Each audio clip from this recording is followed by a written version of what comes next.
Good morning, everyone. It's Daphne from Scrap and Create. Today I'm going to share with you my latest mini album, Christmas Time, from Graphic 45. This album measures 10.5 by 8.5 by 2.5 inches on the spine. And my pocket pages themselves are 10 by 8. So the outside is 10.5 by 8.5. So right here I featured a Graphic 45 large tag, and I've used that tag as a closure for the album, which I've done before, but not on a large scale album. I've got 2 magnets placed underneath to hold everything in place. Okay, these are the Graphic 45 roses in Triumphant red. I fussy cut the main signature page of the collection. I fussy cut this out, and this was a cut apart. This is fussy cut also, and these are also cut from some of the cut aparts in the collection. I've added some chipboard behind some of the elements. So behind this time piece right here, I fussy cut and popped, sorry about that, this drum, and then I've also cut and popped some of the holly that you see here and there on the page. And then this is a piece of chipboard. This is a cut apart, and then right back here is a die cut that's layered. And then I put a piece of the cut aparts. This is from the 8x8 collection on the back. This is from, I believe, the 8x8 collection, but honestly, I'm not sure anymore. And that's from the die cuts, and of course, that's the back of the tag holding it all together. And there's a sticker, and if you watch my video where I put together the cover for this album, you'll find a little bit out about that sticker there. Okay, so let's go ahead and get started by looking. Oh, and then there's a charm attached right here. Sorry about that. My dog's really wanting her walk this morning.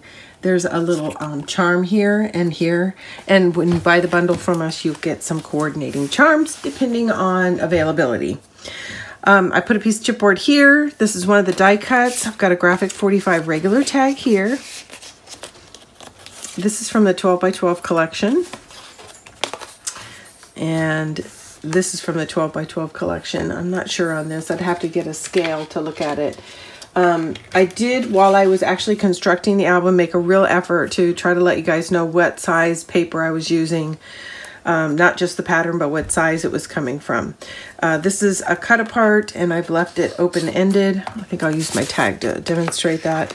And when I mean open-ended, that means I've just only glued one edge of it down. So you could easily tuck a paper there. This is the insert. Okay, now we're on to, oops, my magnet didn't hold there. We're on to page 2. This is a small ephemera that I've just attached to the top here. Got some room for photos here. Got a tuck spot here. And then more room for photos. And so the other side, this is a kind of a mirror image tuck spot, and then this opens up. So there's your 2 little short little tuck spot pockets. That's page 2. On page 3, first we've got a large ephemera that opens, so you can do some journaling here. This opens to the right. We've got a pocket right here.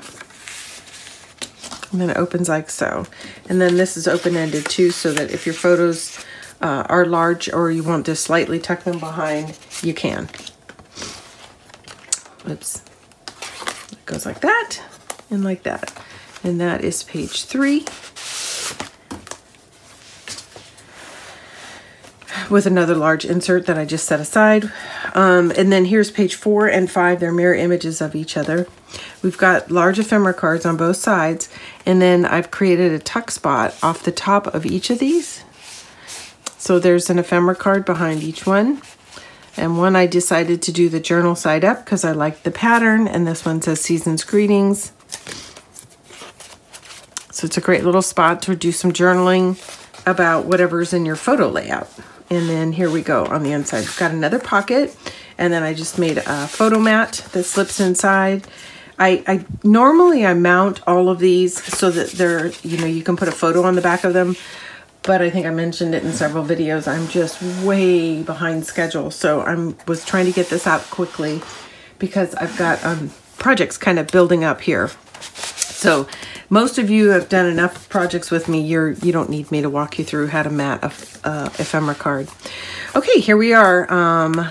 Another ephemera card that opens.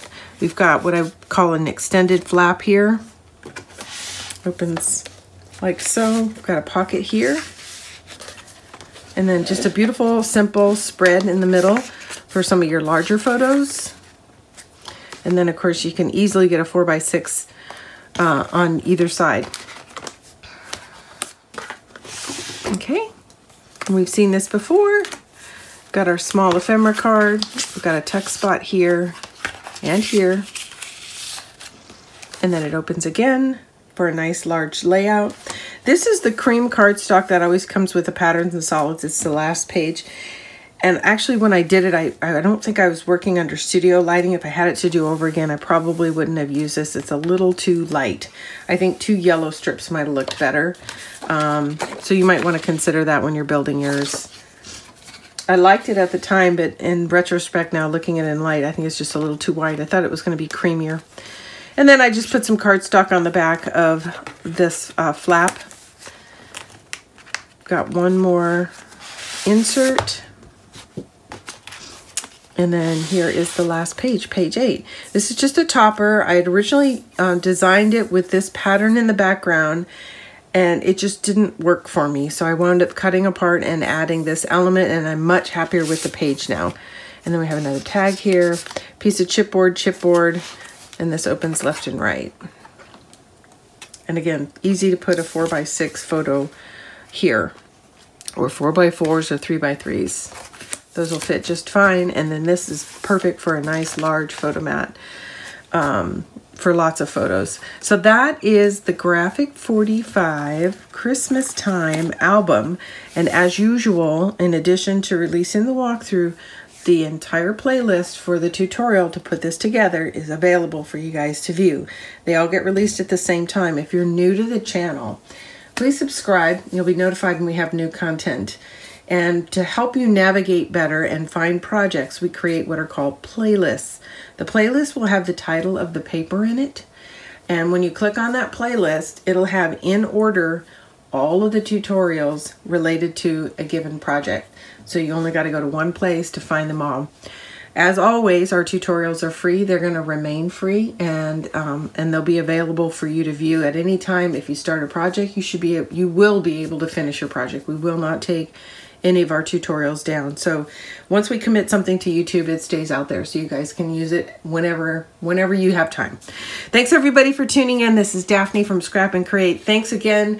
We are almost at 16,000 subscribers. I really want to thank you guys for taking the time to hit that subscribe button and to share this with your friends. It really does help us a lot. Again, everybody have a great day and happy crafting.